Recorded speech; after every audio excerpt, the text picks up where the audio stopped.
त्या जगाच्या पाठीवर सर्वात मोठं प्रेमाचं पात्र आई आहे. बरं, गुणवान पोरावर प्रेम करते नवल नाही हा, अवगुण्यावर त्याच्यापेक्षा जास्त कर. गुणवान पोरावर आईचं प्रेम असतं नवल नाही, ते गुणवानच आहे, पण अवगुण्यावर त्याच्यापेक्षा जास्त असतं बरं का. मी उदाहरण सांगतो. आई अहो लालने पालने दुःखम प्रसूता याश्च वेदना. मुलाचं लालन पालन करताना कमी दुःख आहे, लेकरं बायाने सांभाळावं. ते लहान जन्माला आलेले लेकरं नवीन नवीन ते दिवसभर झोपतात आणि रातभर रडतात. बरोबर आहे ना? बरोबर आहे का माया? हो, ते काय सामान्य आहे का सांभाळणं त्यांना? बरं, या महिलांना उद्धव बापू दिवसभर झोपता येत नाही, कारण घरात सासू नावाचा प्राणी असतो ना, तो काम झालं तरी सुनेला झोपलेलं पाहू शकत नाही बरं का. नाही, सासू सासू, आई आई. बरोबर आहे ना? लक्ष देऊ नाही का बरं? मग ते झोपता येत नाही त्या बिचारीला दिवसभर, आणि रात्रभर हे पोरग जागा असतं, मग त्याच्यासोबतही जागं राहावं लागतं. किती रडतं हो. मग माणसं ते लेकरू बायाने शांत करावं. माणसाजवळ जर लेकरू दिलं, माणूस म्हणाल मुका मुका म्हणालो तुला, तिसऱ्यांदा भीतीलाच फेकून आणा पाहून गेलं जे काय व्हायचं, काय ताण दिला बोया ना. बरोबर आहे. माणसं कोण नाही सांभाळणं होत, लेकरू मायनस सांभाळावं. बरोबर आहे ना? लेकरू मायनस सांभाळावं. किती कष्ट. जुन्या काळात मिक्सर नव्हते तेव्हा बाया पाट्यावर चटणी वाटायच्या बघा. बरं का, महिला मंडळ पाटा माहिती आहे ना तुम्हाला? पाट्यावर चटणी वाटायच्या, आणि मग हिची चटणी वाटणं मोसम मध्ये आली की बाहेरून आवाज यायचा, मम्मी झाली. कळलं तुम्हाला? मम्मी झाली. आता किती मोठं धर्मसंकट आहे बघा हे. हात चटणीचे, बाहेर त्याची शी झालेली. विचार करते आई, चटणीचे हात आहे, कसं काय शीद व्हावं. मग नवऱ्याला म्हणते, ओ बाळूची तेवढी शीद व्हा बरं. तो म्हणतो, अहो तू काय करते, कळत नाही का तुला? अहो तुम्हाला कळत नाही का, चटणीचे हात आहे माझे, चटणीच्या हाताने शी धू का मी त्याची? आणि हात चटणीचे म्हणून त्या माईन त्याची शी धुतली नाही. किती काळजी करते. तरी पोरगं म्हणतं, आई तुला काही कळत नाही. मला वाटतं त्या हाताने धुवायला पाहिजे होती.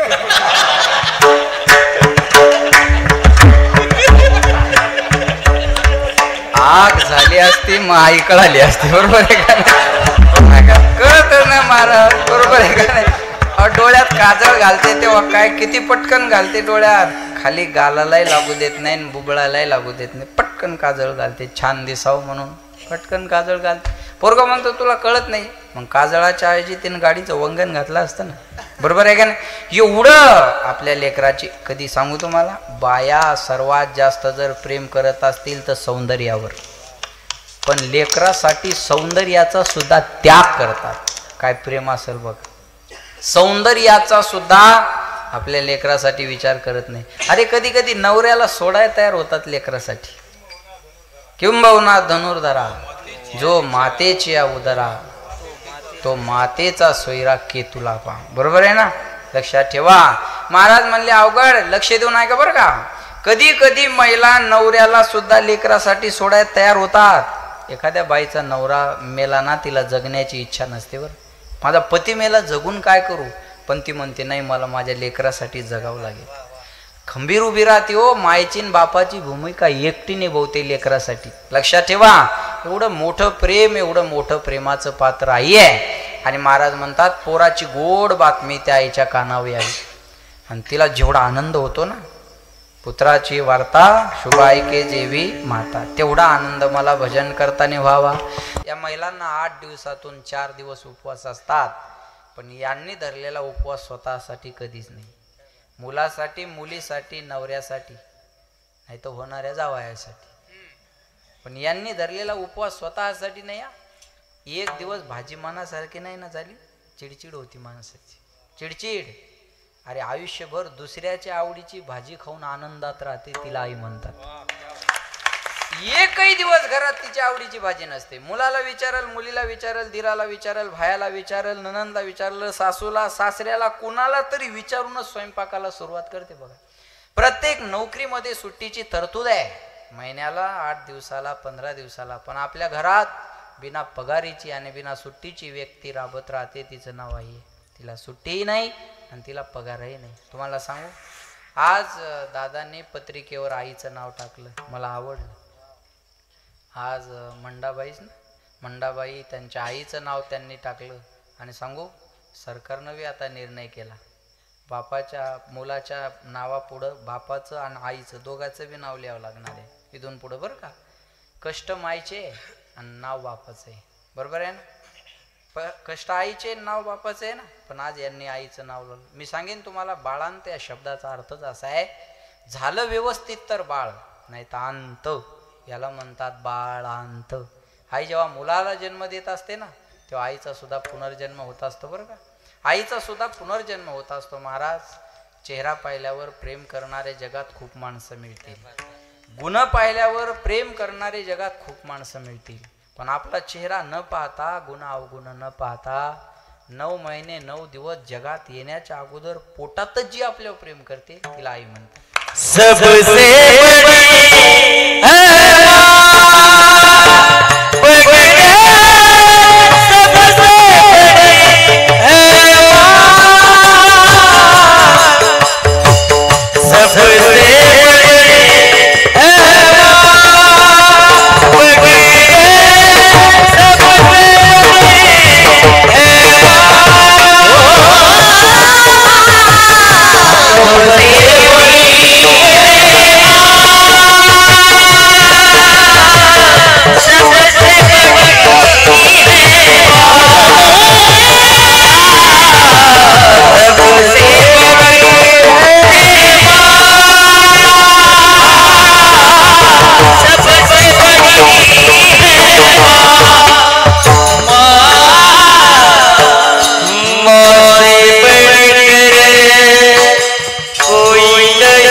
सर्वात मोठं प्रेमाचं पात्र हे असतं, बरं का? म्हणून या जगाच्या पाठीवर गुरुजी गुरुजी चुकीला कोणत्याच अदालतमध्ये माफी नाही, पण एक अदालत अशी आहे तिथं माणसाचे सर्व गुन्हे माफ केले जातात, त्याला आईची अदालत म्हणतात.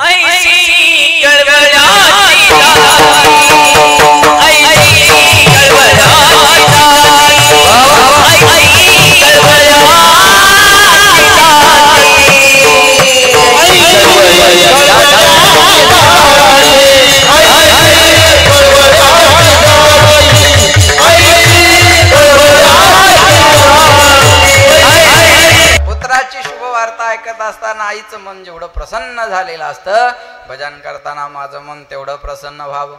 लक्ष देऊन ऐका बरं का, या जगाच्या पाठीवर सर्वात मोठं प्रेमाचं पात्र आई आहे बघा बरं का. वेळोवेळी संप्रदायानं आईची महिमा जास्त गायलेली आहे. मी अभंग दुसरा घेणार होतो, पण हे माणसं आस्ताव्यस्त इकडं तिकडं बसले, म्हणलं यायचा विचार करायचा नाही आपल्याला. या शिस्तीत बसणाऱ्या परमार्थ जगणाऱ्या बायासाठी बोलायचं बघा. परमार्थ दुपारी कथेला बी गर्दी महिलांची जास्त असेल असा माझा अंदाज बरं का. परमार्थात अग्रेसर सिंहाचा वाटा महिलांचा आहे बरं का. म्हणून पहिल्यांदा असं म्हणलेलं आहे, आपुलिया हिता जो आशे जागता, धन्य माता मग पिता. पिता असल्यामुळं मागं ठेवला जरा, बरोबर आहे. धन्य माता आणि मग पिता, कुळी कन्या मग पुत्र, तुम्ही संत माय बाप कृपावंत. अगोदर माय मग बाप, अगोदर माता मग पिता, अगोदर कन्या मग पुत्र. ओम नमः पार्वती पते हर हर. पार्वती अगोदर, महादेव नंतर. सीता बोला सीता, राम राधे श्याम, लक्ष्मी नारायण आहे ना. लक्ष्मी नारायण बरोबर आहे ना. चला होत मला काय सांगायचं, अगोदर सीता मग राम, अगोदर राधा मग श्याम, अगोदर लक्ष्मी मग नारायण, अगोदर पार्वती मग शंकर, अगोदर माता मग पिता, अगोदर कन्या मग पुत्र, अगोदर माय मग बाप. हो महाराजाला असं म्हणता येत नव्हतं का, तुम्ही माय बाप संत कृपावंत असं म्हण. अगोदर माय म्हणलं, नंतर बाप म्हणलं. बाप अगोदर घेतला असतात बरोबर आहे. मातृ पितृ सोहळा म्हणतात ना, बरोबर आहे. पहिलं प्राधान्य आईला दिलेलं आहे बरं का. स्त्रियांना संत आणि आई याच्यात थोडा भेद आहे. जाणकार लोक ऐकायला म्हणून मला बोलायला मजा वाटते. संत आणि आई याच्यात थोडा भेद आहे, थोडासा भेद. एक भेद सोडला तर संत आणि आई एकच आहे. कोणता भेद? आई स्वतःच्या लेकरावर प्रेम करते आणि संत जगाच्या लेकरावर प्रेम करते. एवढा भेद जर सोडला गुरुजी तर संत आणि आई एकच आहे. एवढा भेद सोडला तर संत आणि आई याच्यात अजिबात भेद नाही महाराज. कारण तर तुम्हाला मॅचिंगची टिकली दिसेल. मग जशी साडी तसाच ब्लाऊज, तसाच स्कार्फ, तशीच सँडल, तशीच पर्स, तशीच टिकली बरं का. हे सगळं सारखंच असतं. मॅचिंग करायची तर नक्की करा, मलाही आवडते, तुम्हीही करा. पण सांगू तुम्हाला, मॅचिंगच करायची असेल तर स्वभावाची करा. जाल तिथं माणसं आपली घरं आपली होतील Maharaj. Adjustment is the best policy. जो ऍडजस्ट करतो तो सक्सेस होत असतो. मॅचिंग करायची स्वभावाची करा, पण हे आवडत नाही. आता त्या मॅचिंगचं एवढं अवघड आहे. मागे 8-10 दिवसापूर्वी मित्राच्या लग्नात गेलो. त्याला म्हणलं अरे लग्न लावून घ्या, मला कीर्तनाला जायचं पुढं. म्हणे नवरदेवाची आजी रुसून बसली. आता म्हणलं म्हातारीला काय झालं रुसायला? म्हणे तुम्हीच विचारा. मी गेलो, म्हणलं काय झालं रुसायला? काय नाही म्हणे महाराज. म्हणलं झालं काय? लग्नाची मुहूर्ताची वेळ झाली. काय नाही म्हणे महाराज, पोरायनं साडी राणी कलरची आणली, ब्लाऊज पीस दुसऱ्याच कलरचा आणला. त्यात ती काही ब्लाऊज पीस म्हणली नाही, तेवढं स्टँडर्ड म्हाताऱ्या माणसाला येत नसतं, पण मी कळावं म्हणून सांगितलं बरोबर आहे. ब्लाऊज पीस दुसऱ्याच कलरचा आणला म्हणे. मी म्हणलं आता काय या वयात काय करायची डंगरे मॅचिंग तुला? ती म्हणे मला काय जीव नाही काय म्हणे. मला काय जीव नाही का म्हणे. एका पोराला म्हणलं जाय भाऊ आण, ती राणी कलरचा ब्लाऊज पीस आणला, माझ्याच हातात दिला. म्हणे महाराज घाला तिच्या मड्यावर. हे असंच म्हणतात बरं का तिथं, घाला म्हणे तिच्या मड्यावर. मी गेलो, म्हणलं हे घ्या राणी कलरचा ब्लाऊज पीस. झालं का आता? हसली म्हातारी. हो म्हणे महाराज आता आत्ताशी मॅचिंग झाली म्हणे. राणी कलरची साडी, राणी कलरचा ब्लाऊज पीस. म्हणलं आता पांढऱ्या केसाला शेंदूर लावती का? हा काहीतरी मर्यादा आहे का नाही त्या मॅचिंगचा? बरोबर आहे का नाही? सांग. आवडत नाही आज बंधन कुणालाच नकोय महाराज. लक्ष देऊन ऐका, कंपनीचे जास्त फोन यायला लागलेत. आपण कंपनीला मेसेज टाकतो डू नॉट डिस्टर्ब. तुमच्या कंपनीचा फोन कॉल मेसेज मला नको आहे. का नकोय मला तुमचे फोन? कोणाला जगा वाटतं असं बंधनात नाही ना, लक्षात ठेवा. आणि परमार्थ बंधनातून मुक्त करण्यासाठीच आहे. विठाला विठाला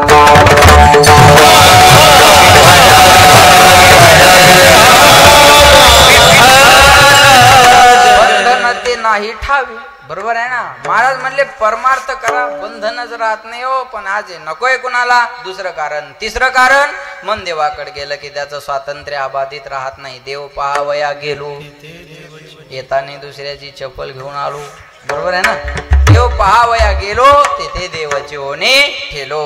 या 3 कारणामुळे मन देवाकडे येत नाही. म्हणून महाराज म्हणले माझे चित्त तुझे पायी, राहे ऐसे करी काही, धरून या बाही भवा तारी दातारा. देवा माझ्या प्रयत्नानं माझं मन तुझ्याकडे यायला तयार नाही. म्हणून तुझं भजन करताना माझं मन तुझ्या स्वरूपाच्या ठिकाणी कसं राहिलं पाहिजे, हे अभंगाच्या पहिल्याच्या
खर्चाचा विषय येतो. एवढा खर्च केला उद्या काय करायचे आहे का नाही. चांगलं आहे. जपून ठेवा, मापून ठेवा, लक्षात ठेवा. महाराज म्हणले करे टाळी बोला मुखे नाम. हाताने टाळी वाजवली पाहिजे. भोजन की शोभा थाली से होती है, बाग की शोभा माली से होती है और भजन की शोभा ताली से होती है. इसलिए ताली बजाना. वाह, धन्यवाद. टाळी वाजवली पाहिजे. टाळी हे फुकटचं उत्साहवर्धन करण्याचं साधन आहे. काही काही नेते फक्त टाळ्या वाजवाय माणसं ठेवतात. शेतकऱ्याच्या आत्महत्या वाढ्या. अरे हे काय टाळी वाजवायचा विषय आहे का काय. बरोबर आहे काय. पण त्याला एवढंच माहिती आहे, साहेब थांबले की टाळी वाजवायची, त्याचेच पैसे आपल्याला. विठाला विठाला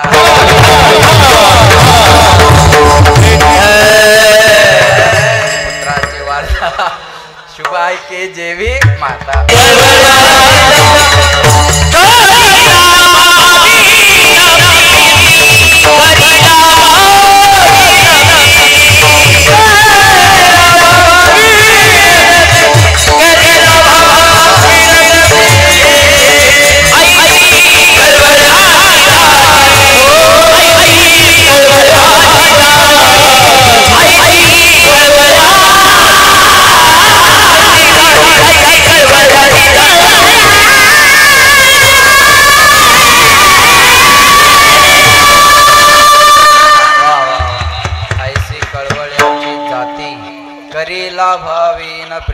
लक्ष देऊ नाही का बरं का.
आजचं कीर्तन सगळं प्रसन्नतेत आहे महाराज. त्याचं कारण आहे सगळे एका जीवाची माणसं आहे. एका माणसाचा चेहरा बी कीर्तनावर परिणाम करू शकतो बरं का. पण आज असे सगळे असे तजेल होऊन बसलेले आहेत ना, है का. आणि गातानी प्रेम असावं आणि ऐकतानाही प्रेम असावं. हे जेवढे गोड गातात ना, नाही मला एवढं सुंदर गाता येत अरे पण मी ऐकून वा म्हणेन ना. कोणता गुण नसला तर गुणवानावर प्रेम करावं. पांडुरंग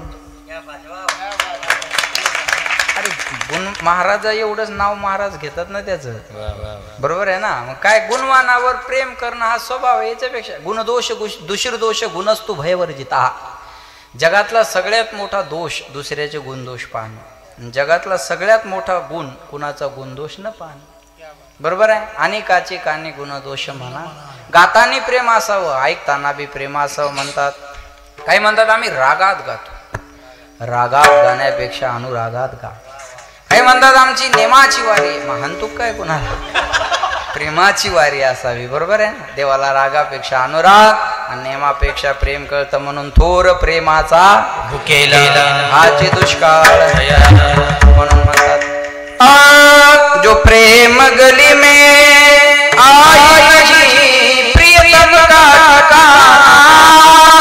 क्या जाने इसने कभी प्रेम किया ओ निभाना. क्या जाने जो प्रेम गली में काहे अखियों में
बरोबर आहे. एक राधा एक मीरा, बरोबर आहे. ऐका लक्ष द्या, वेळ कमी आपल्याकडे. गाताने प्रेम असावं आणि ऐकताना सुद्धा प्रेम असावं. एकच उदाहरण सांगणार आहे. रामायण चालू आहे, कदाचित आपण रामायणात ऐकला असेल किंवा नसेल मला माहिती नाही, पण अभंगाला समर्पक आहे म्हणून बोलतो. रावणाचं युद्ध झालं आणि वेळेअभावी रावणाचं सैनिक मारण्यात आलं. आणि अयोध्येत सीता मातेला घेऊन आले आणि मग अधिकार परतवे ज्यांनी जशी जशी कामगिरी केली त्याला बक्षीस देण्याचा कार्यक्रम चालू झाला. सर्वांना बक्षीस दिलं, पण हनुमंतरायाला मात्र काहीच दिलं नाही. सीता मातेला राग आला. सीता माता म्हणते, देवा, ज्या हनुमंतरायाने एवढी मोठी कामगिरी पार पाडली त्या हनुमंतरायाला तुम्ही काहीच दिलं नाही. प्रभू रामचंद्र म्हणले, सीते, हनुमंतरायाला द्यावा असं माझ्याजवळ काय नाही, काय द्यावे त्याशी व्हावे ठेविता हा पायी. हनुमंतरायाला द्यावा असं माझ्याजवळ काय नाही. सीता माता म्हणली, मी देऊ का? प्रभू रामचंद्र म्हणले, ते तुला काय द्यायचं. आणि सीता मातेनं आपल्या गळ्यातला बहुमोल नवरत्नाचा हार हनुमंतरायाला दिला. प्रसन्न झाल्यानंतर माणसं काही बी द्यायला तयार असतात. 20,000चं घड्याळ आहे गुरुजी, मी विकत नाही घेतलं, मला वाढदिवसाला गिफ्ट दिलंय. काय ही अंगठी पण गिफ्ट आहे, लॉकेट आहे, एकानं ब्रेसलेट दिलं, एकानं 1.5 लाखाचा मोबाईल दिला. इथं कीर्तन संपल्यावर 4-5 जण अंगठ्या घालतील, त्याचा काय नेम आहे का काय? काय सांगता, कुणाच्या मनात काय येऊन जाईल कधी. बरं हे बघा, तुम्ही हसून माझं नुकसान करू नका बरं का. बस ज्याला घालायचंय त्याने हसणं मनावर बी घेऊ नका. चांगल्या कामाला लोक हसतच राहतात महाराज, बरोबर आहे. बघा, जे दिलेलं आहे ते आहे, मी काही खोटं बोलणार नाही, बरोबर. जे दिलंय ते दिलंय, बरोबर आहे. प्रसन्न झाल्यानंतर माणसं जीव द्यायला तयार होतात. बाकीचं काय घेऊन बसले? अहो, एकमेकासाठी जीव देतात. मग ते काही पैशात मोल होतं त्याचं? कशामुळं? मला आवडला तो, मी त्याच्यासाठी काही बी करायला तयार आहे. एवढे एका छोट्या कीर्तनकारा एवढे पैसे देतो याला, हे मधल्या फळीचा कीर्तन करायचे बरोबर. प्रसन्न झाल्यानंतर लोक काय, आणि पैसा गौण आहे त्या कलेपुढ्या, ही आवड असते. पैसा मृदंग वाजवण्याचा नसतो, मला तो व्यक्ती आवडलेला आहे त्याचा असतो. कळलं माझं बोल ना. ते काय वादक काही कमी येत असं थोडंच आहे, आज अजिबात नसतं. तो व्यक्ती मला पाहिजे, त्याच्यासाठी मी काही बी करायला तयार आहे. हनुमंतरायाला नवरत्नाचा हार दिला सीता मातेनं. हनुमंतरायाने तो हार घेतला, मणी फोडायचे पाहिजे आणि फेकून द्यायचे. सीता मातेने हनुमंतराय, ओ हनुमंतराय, नवरत्नाचा हार आहे, तो मणी फोडून काय पाहताय आणि फेकून काय देताय? हनुमंतराय म्हणले, मैया, या मण्यामध्ये मी माझ्या रामाला पाहतोय. हनुमंतरायाने मण्यात राम पाहिला. आपण अयोध्येत पहा, हनुमंतरायाने मण्यात राम पाहिला. सीता माता म्हणली, मण्यात कुठं राम असतो का? म्हणे, याच्यात राम नाही, याचं माझ्याजवळ काम नाही. दिला फेकून हार, म्हणून राम पाहिजे. मनोहर दादा, राम पाहिजे, राम पाहिजे ना, बरोबर आहे ना. राम आहे म्हणून वैभव आहे, आता विठ्ठल आहे म्हणून वैभव, बरोबर आहे. राम नसेल तर फायदा नाही, बरोबर आहे. जो नहीं राम का नहीं काम का, जिंदगी जब तक रहेगी फुर्सत न होगी काम से, कुछ समय ऐसा निकालो प्रेम कर लो राम से, संसारियों के साथ रहोगे तो काम की याद आएगी, संतों के साथ रहोगे तो राम की याद आएगी. काम हमें आराम देता है और राम हमें विश्राम देता है. म्हणून एक नाम तारी, बाकी सब दुकानदारी. माणसाला तारणार काय? त्याचं नाम. म्हणे याच्यात राम नाही, याचं माझ्याजवळ काम नाही. हारच फेकून दिला सीता मातेने. आपला हनुमंतरायांना सीता मातेने दिलेला हार फेकून दिला. सीता मातेला राग आला. सीता माता म्हणते, हनुमंता, या मण्यात राम नाही म्हणून हार फेकून दिला, तुमचा हा देह आहे, या देहात राम आहे. हनुमंतराय म्हणले, मैया, देहात राम आहे काय विचारता कशाला? समोर उभे राहिले, छाती विदीर्ण केली, फाडली छाती, आणि राम लक्ष्मण सीता या तिघांचं दर्शन हृदयात करून दिलं. श्रीराम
आता जर एखाद्याची छाती फाडली गुरुजी, नुसत्या विमल गोवा सीता, एखाद्या महाराजाची फाळली तर नुसते पाकिट दनादन दनादन.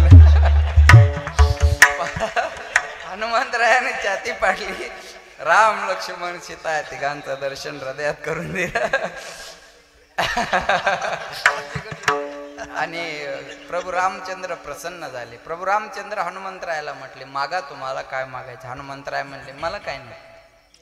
पायोजी मैंने राम रतन पायोजी मैंने राम रतन पायोजी मैंने राम रतन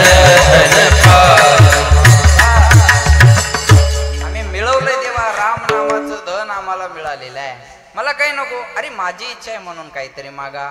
म्हणले मला नकोय ना. अरे माझी इच्छा आहे म्हणून काहीच मागितलं नाही हनुमंतरायानं देवाकडं. पण प्रत्येक गावात बिचाऱ्याचा प्लॉट आहे. नाही कळलं का तुम्हाला? काय लक्ष ना, काहीच मागितलं नाही पण प्रत्येक गावात बिचारे, वाडी जरी असली तर बिचाऱ्याचा प्लॉट आहे का नाही तिथं सांगा. प्लॉट आहे. काही नको म्हणले देवा मला. आणि माझी इच्छा आहे म्हणून काहीतरी मागा. एक काम करा म्हणे देवा, तुमची इच्छा आहे ना मला काहीतरी द्यायची. जिथं तुमची कथा चालू आहे तिथं मला ती जाऊन ऐकता यावी, आणि जिथं चालू नाही तिथं मला ती गाता यावी. गाता ऐकता हरिगुण. म्हणून रामायणात कोणी जरी नसलं तर कोण असतं? हनुमंतराय. म्हणून कथा करणारे म्हणतात, आई हनुमंत विराजे कथा मतिया